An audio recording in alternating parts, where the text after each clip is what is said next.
Welcome to the Grief Ladies, the practical guide to what comes next. I'm Kelly Doherty. And I'm Karen Arnold, and we are two grief professionals with over 50 years of combined experience. We're here to validate, educate, and give you tangible tools you can actually use. Each episode motivates you to take action and reminds you it's okay to want to feel better. This is the Grief Ladies, a guide to what comes next. Hi, everybody. Welcome back. I'm Karen here with Kelly, and today we are welcoming Dr. Larissa Tate to our Grief Ladies podcast. Very excited to have you here with us today. We're going to be working on the letter G of our grief framework, which is for grounding. And I think Dr. Tate has a lot for us here. So if it's okay, I'll just start with the bio, which we were saying earlier really caught our attention because it just speaks so much to, I think, some of the challenges people have. So it says here, feeling anxious, exhausted, or like your mind just won't turn off, especially at night, you're not alone. Whether it's stress from a demanding career, trauma that lingers, or the toll of chronic sleep issues, life can start to feel like a constant grind.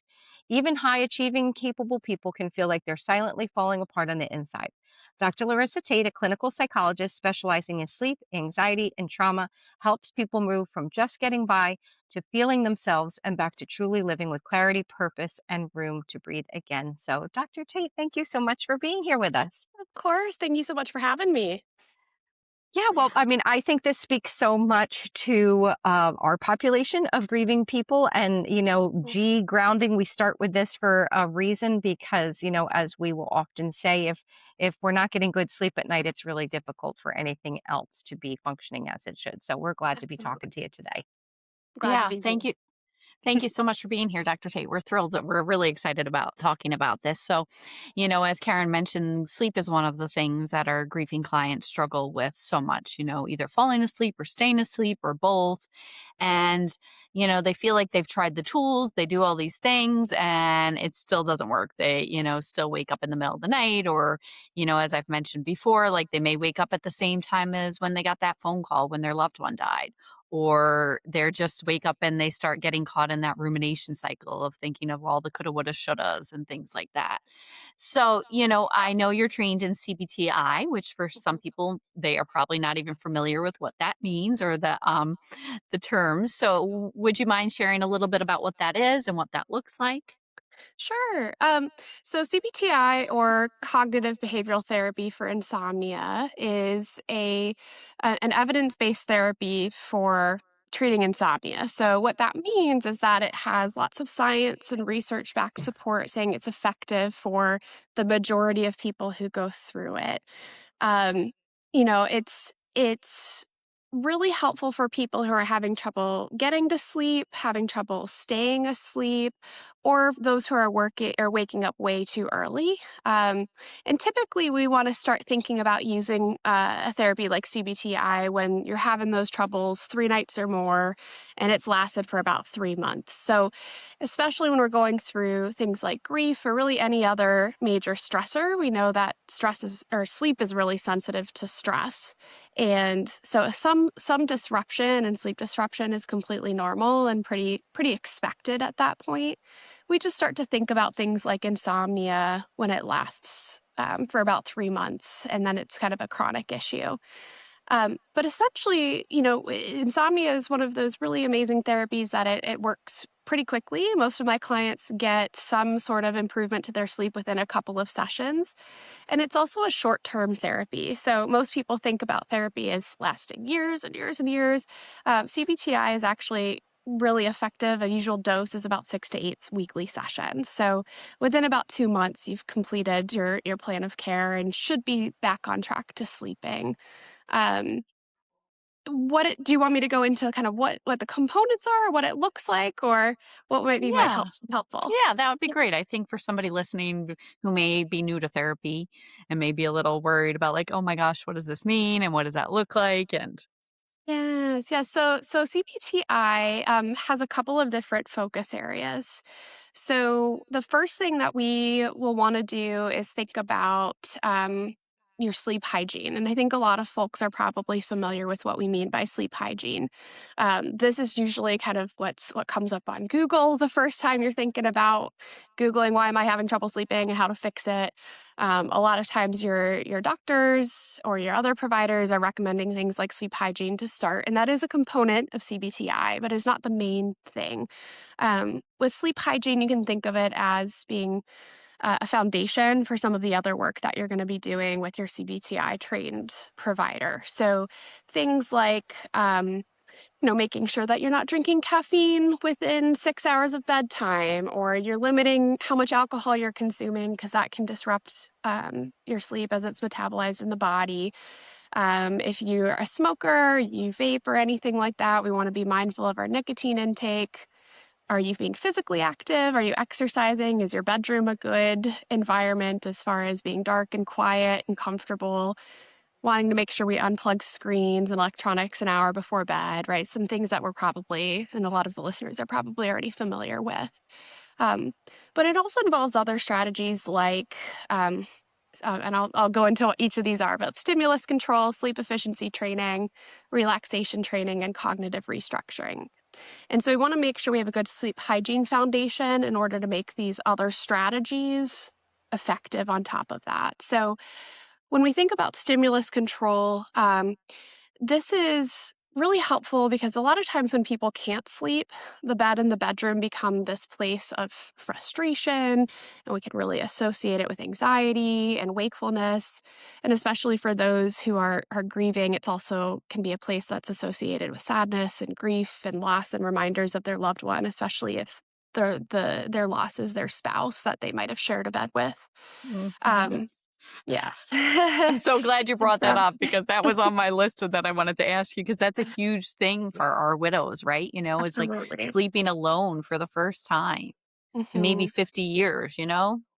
Exactly. Yes. And so after a loved one passes, especially like your spouse, right? Or if we're just generally having trouble sleeping, um, the bed starts to become paired with stress and being awake more than it does with being asleep. So part of what we would do in CBTI is make some changes to helping you reassociate the bed as a place for sleep and rest so that we're more likely to, get into bed, head hits the pillow, we fall asleep and we stay asleep rather than toss and turn throughout the night. So that's a pretty big core component of that. Um, we also do something we call sleep efficiency training. Sometimes, if you've ever looked into CBTI yourself, you might see it called sleep restriction. I don't particularly like that phrase because we're not restricting sleep. Um, we're restricting how much time we're spending in bed awake. And so when we think about sleep efficiency training, it's like we're wanting you to be more efficient at sleep, right? Head hits the pillow, you go to sleep, you stay asleep. Um, when people have insomnia, they spend too much time lying awake in bed, or, people with sleep difficulties generally. And so, what we do with sleep efficiency training is try to limit the time that we spend in bed awake so that we kind of increase that likelihood you're going to fall asleep and stay asleep. And so, typically, that involves setting a regular, consistent wake time. So that your body can also get re anchored with what your natural circadian rhythm is doing or your internal biological clock. And awake time is really important for that. And then we also are going to start setting a bedtime, which we think of as the earliest you can get into bed, not the have to get into bed scenario. And then you'll have some periodic adjustments to the bedtime depending on progress with your provider. Um, we then do things like relaxation training and cognitive restructuring, which are kind of familiar components of general CBT, right? We use them when we're focusing really specifically on sleep. So, relaxation, of course, can be helpful in reducing thoughts and body tension that can accompany you being awake. So we use things like diaphragmatic breathing or deep breathing, as well as progressive muscle relaxation or some other kind of mind body relaxation techniques to help you shift from that stress response of being awake and alert to something that's more relaxed, where we can actually have the likelihood of us falling asleep that can be sleep promoting. Um, And so a lot of what we do in CBTI is actually really behavioral based, right? We're changing the things you're doing or not doing to help you fall asleep. But the last component is the C part, the cognitive part. So, how we work with your thoughts, because we know that your thoughts can impact your sleep. If you're sitting there laying awake, trying to go to sleep, and you're having this thought of, I wish I could just go to sleep. If I don't go to sleep right now, I'm going to be so tired tomorrow and not able to function, probably going to get frustrated or anxious or whatever other emotion, and it's probably going to be harder for you to fall asleep, right? So, part of what we do is also working to see if we can change some of those thoughts to something that might be more balanced, um, or at least more helpful. So that way we can help you get to sleep. So we look at examining and changing that as well. So that's kind of the brief components of CBTI and what kinds of things we might be working on. That's amazing, though. I mean, that's an awful lot in only 6 to 8 sessions. Yeah. Yes. That's awesome, though, and I can see how so many of those components, just, can be so beneficial to people that are struggling with sleep. Yeah, absolutely. And I think to your point too of it being a short amount of time, part of that time is also having them do some work in between sessions. So obviously all the changes that we talk about, they're going to be working on, and we also ask folks to track their sleep. And different CBTI providers do this in different ways. I often just adapt it depending on client preference. So it might be using a worksheet to track your sleep, and I want to know things like when you're getting into bed, how long it's taking you to fall asleep, how many times you're waking up in the middle of the night, when you wake up for the final time, when you get out of bed, all those things.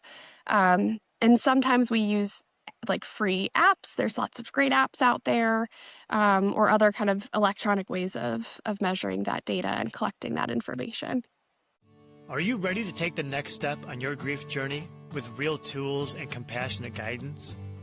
The Grief Ladies are launching a brand new workshop series based on their signature grief GRIEF framework. 5 trail markers to help you find your footing after your loss: grounding, rebuilding, interacting, evolving, and finding. Each workshop focuses on one trail marker, guiding you through practical steps to move from surviving to living again, all in a space that's honest, supportive, and real. Led by grief experts Kelly Doherty and Karen Arnold, these workshops combine decades of experience with tools you can start using today. Visit griefladies.com to explore the upcoming workshops, because you don't have to climb this mountain alone.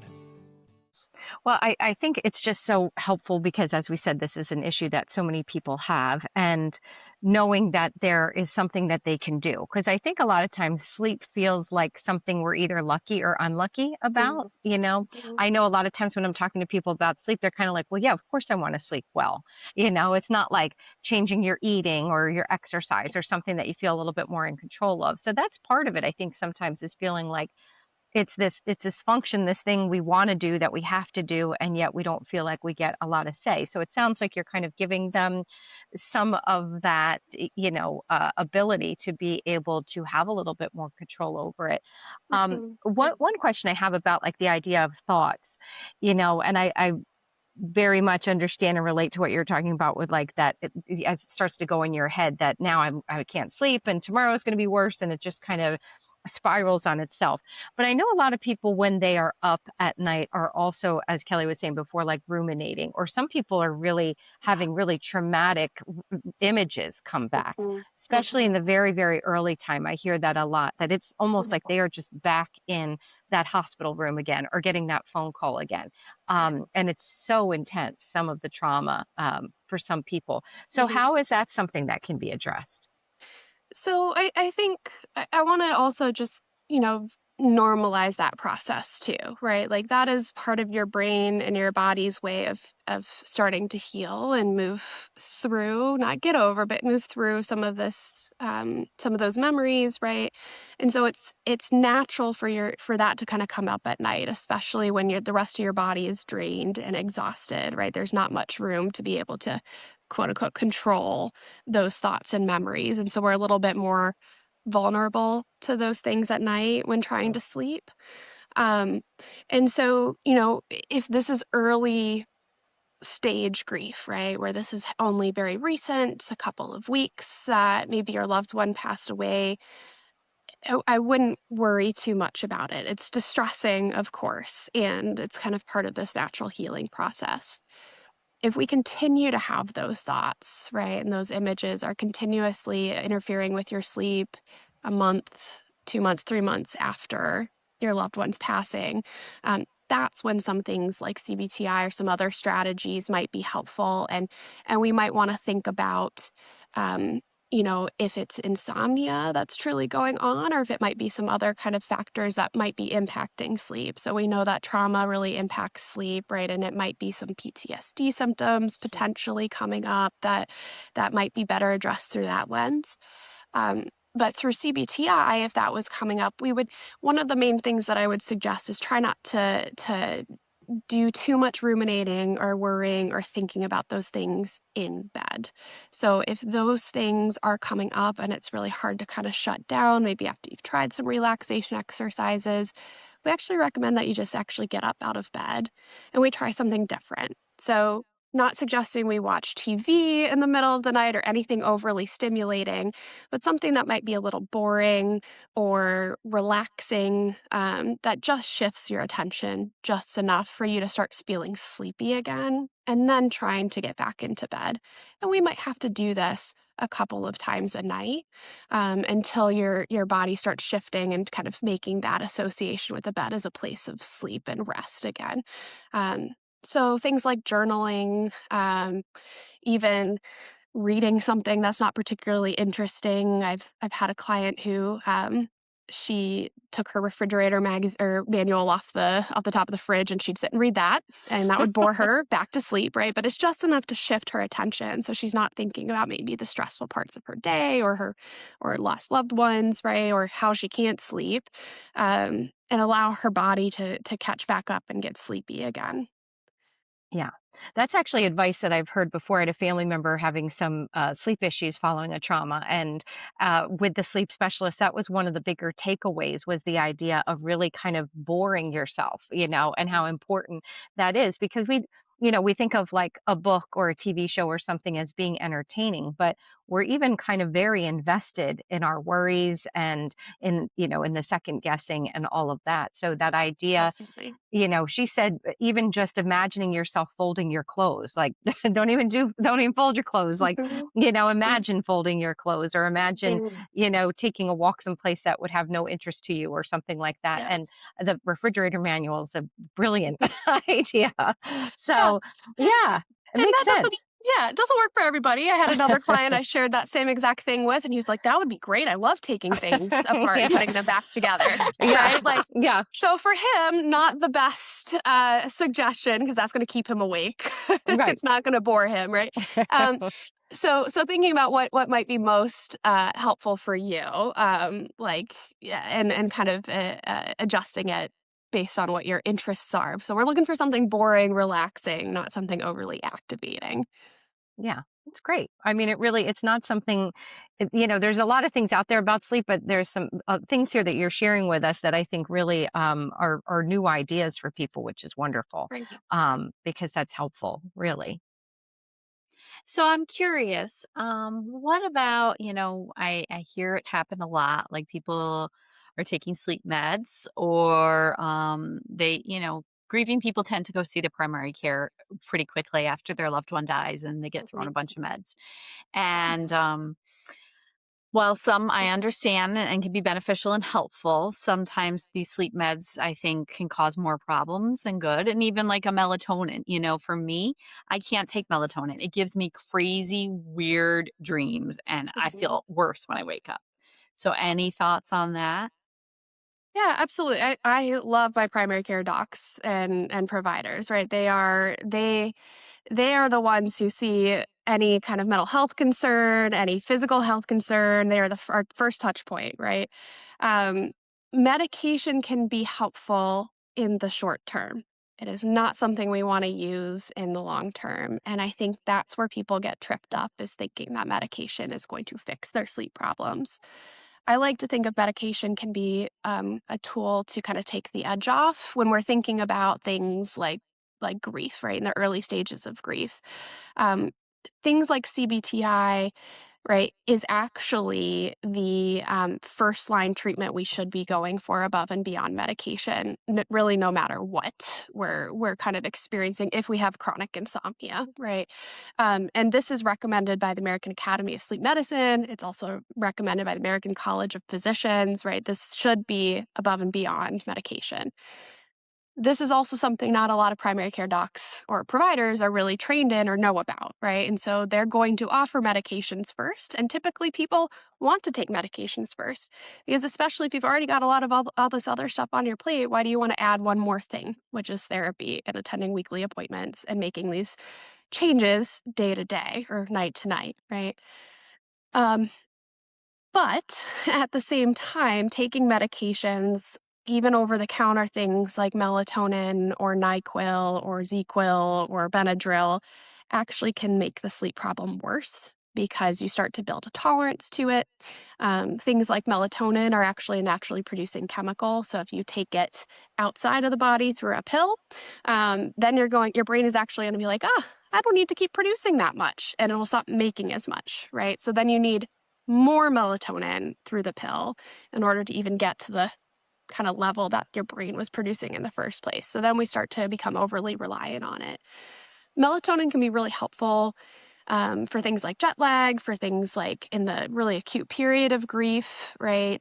We don't want to take it more than 2 weeks. And so if we're starting to take it longer than that, that's going to start probably keeping the insomnia around, making it any better.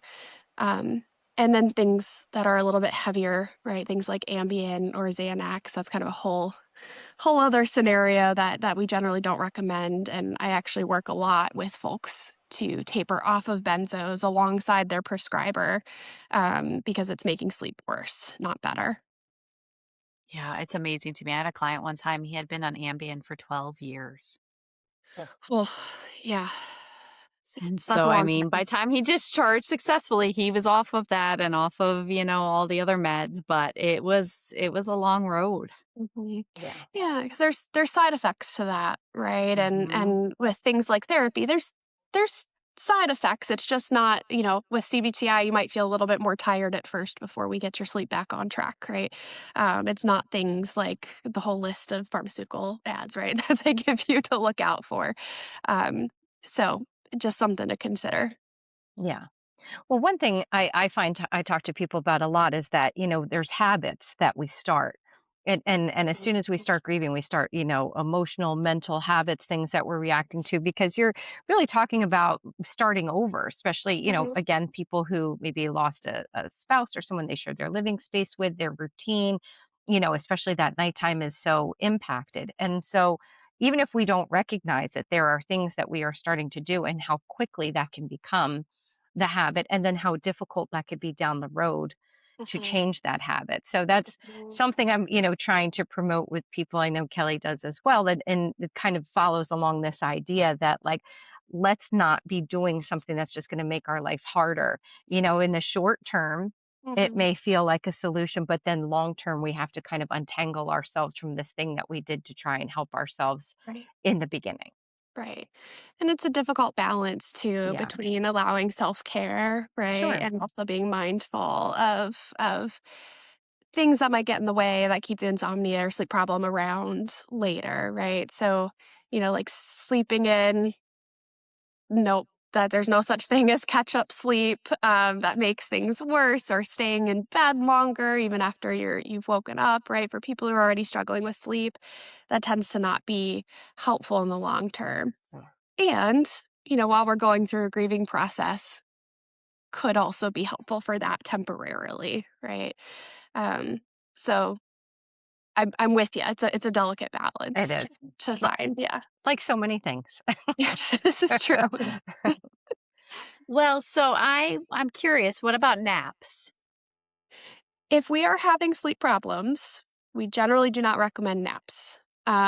This is like regular naps. There's like an asterisk after that. um, That's because what we're trying to do is you're already having trouble sleeping, right? That if you nap, you're basically making it harder. You're biting yourself in the butt. It's going to be harder for you to fall asleep because you're kind of filling that hole. So I kind of equate it to, we have a sleep drive, right? Which just the longer you stay awake, the more sleepy you become, and the stronger the drive to sleep is towards the nighttime. If you nap, that kind of interferes with that. So it's very similar to how the hunger drive operates, right? If you say, I'm going to have this big, great dinner later on, but you snack throughout the day, you're probably not going to be very hungry for that big dinner, right? So napping in the sleep world is equivalent to snacking and spoiling your dinner. So generally, we recommend against it. The caveat is if you have to operate heavy machinery or you need to drive a car and you are completely exhausted, we don't want you getting into the car sleepy, right? So a short safety nap is something that we can do. So I mean short, 20, no more than 30 minutes, right? Set an alarm, make it brief. We do not want to be sleeping for hours and hours, right? And we want to try to do this before 3 p.m. if you're kind of going to bed around 9 or 10, right? So giving yourself some time for that sleep drive to build back up. Um, and again, right, like as your mind and your body and your brain kind of adjust to this big stressor after you've lost someone, right? You're probably more likely to take naps, and that's probably going to be fine while you're going through that healing process. It's just when these sleep problems start to persist, that's when we start to worry and get a little bit more strict about not napping. That's great. Thank you for shedding some light on that, because I know it's a bit of a, Clients hate it when I tell them that, but that is the one Exactly. thing that I take away that they hate, but yes. Yeah. If you've connected with our grief framework on the podcast, you'll find even more support inside our private, free Facebook community. Each week, we'll walk through grounding, rebuilding, interacting, evolving, and finding, with prompts and practical tools you can use right away. It's a place to connect with others who are on their own trail through grief. Search the Grief Ladies community on Facebook and join us. Well, so we're going to shift gears a little bit right now and move into our celebrating their life segment. And so for our listeners and for you, Dr. Tate, what that is really helping grieving individuals shift their focus from focusing on the death to focusing on the life of their loved one, and being able to, because unfortunately our brain is like that Velcro to the ending, to the bad, right? And that's what we remember. And we forget all of the wonderful years and memories and connection that we shared with our loved ones. And that's what we want to remember, right? We want to remember the connection. We don't want to remember the bad.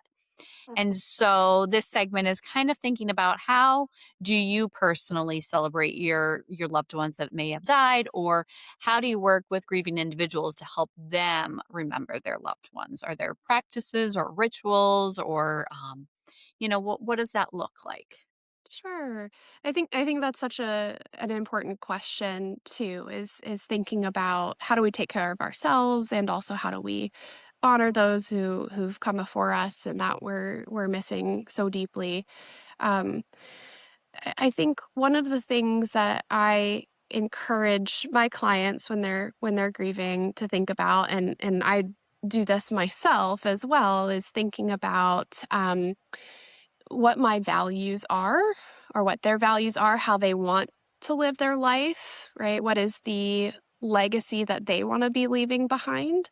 And maybe part of that story is how they can honor their loved one's legacy at the same time, right?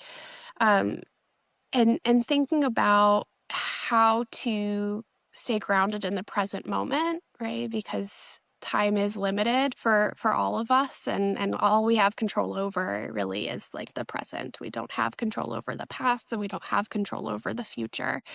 And so thinking about how to stay present, for me, that's practicing mindfulness exercises, whether that's formally through kind of, listening to mindfulness practices and formally sitting down and doing them, or through informal practices, things like mindful walking, right? Where I just go outside and I'm not on my phone, listening to music, doing other things. I'm just kind of noticing what's going on around me. It can be really helpful and grounding to be in that centered place. And then thinking about, what I want to leave behind, and maybe how my loved ones would have wanted me to live. And so for me, one of the biggest one of my biggest values is being genuine and being authentic, and that's really important to me. And so I try to pull that into both my professional work as well as my personal life as much as I can, and think about what steps I can take to keep moving closer to those values, knowing I'm never going to be the most authentic, most genuine person on the planet Earth, right? Because I'm human, and thinking about how do I actually like what little steps can I take, right? So it might be some self disclosure in therapy if appropriate, and thinking it might be helpful. So I might share like my own personal grief story, or even the sleep struggles that I have being a sleep therapist. I don't sleep perfectly all of the time, right? And so kind of normalizing that is a way that I can live authentically and genuinely too. Um, and then just staying active and moving, I think, is really important for me. I've learned more so for my I mean, it's important for my physical health and for my mental health. I found that getting outside, especially, in this profession, I'm doing a lot of sitting in the inside, right? So making sure I get outside at least some during the day can be quite helpful. That's great.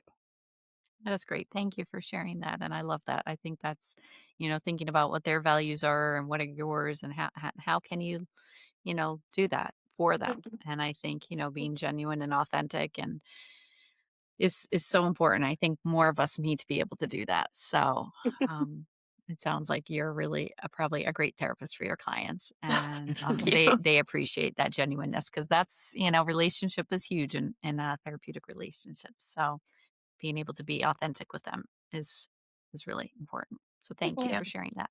Yes, Yeah. of course. Yeah, and it does. I mean, these losses do make us think about our own legacy. And I think also in terms of trying to maintain connections, which we're also always trying to do, thinking about them, how they would handle a situation, the best of their traits, trying to make them the best of ours. Those are all things that can, things we can draw upon and help us through all of that. So, um, Dr. Tate, we had mentioned to you earlier that we do like to create and have sort of an actionable step for people. As they're listening, as we said, it's wonderful the information you've already actually given us a lot of tools. Um, but we always try to focus on maybe one or two things that we can really send someone home with today, like try this today. I'm always taking a few notes. One thing that definitely stood out to me was the idea of the association with your bed and how important it is. I've heard before, like, you shouldn't sit on your bed to like do work or like do things that are going to be associated with anything else. It is for sleep. So I think that that's a really good tip. Not just like during the daytime, not necessarily spending too much time there, but even at nighttime, if you are struggling. Because I think sometimes we feel like sleep is just like a second away if I just stay there for like a little bit more, but enough of a stretch happens. You're like, okay, maybe I need to move. So I love that suggestion of how important the association is that your bed can't be associated with not sleeping. Um, so that was one thing that stood out to me as far as a takeaway. Anything else that you would want to send people home with today to try right away? Yeah, I think especially after loss, right? Our routines can get thrown completely out of whack, right? And that goes with every sort of routine, not just a sleep routine. And so, I'm really passionate about sleep. I think that's really important. And so, I would encourage folks to think about ways that they can get back into some sort of routine for sleep. That does not necessarily mean having to strictly adhere to bedtime and awake time if that's not quite where you're at as part of this grieving process, but allowing yourself to have some time to wind down before you actually physically get into bed, right? Maybe that's some light reading instead of watching TV, right? We also don't want to watch TV in bed for the same reasons we talked about, right? So watching TV on the couch, turning the TV off an hour beforehand, reading, listening to music, practicing yoga, stretching, whatever it might be, to help you unwind. It could also be, keeping a regular wake time, right? Like if that was something that you usually kind of were pretty regular with, that's something that you could try to jump back into, and that's going to help fuel the rest of the day and the night. I think that, when we come through when we're working through grief though, what I encourage people to think about is what feels the most feasible to them. at this point, right? Maybe it is sleep. Maybe something else feels more like lower hanging fruit. So maybe it's getting a little bit of movement. Maybe it's re-engaging with some other important loved ones or your support network.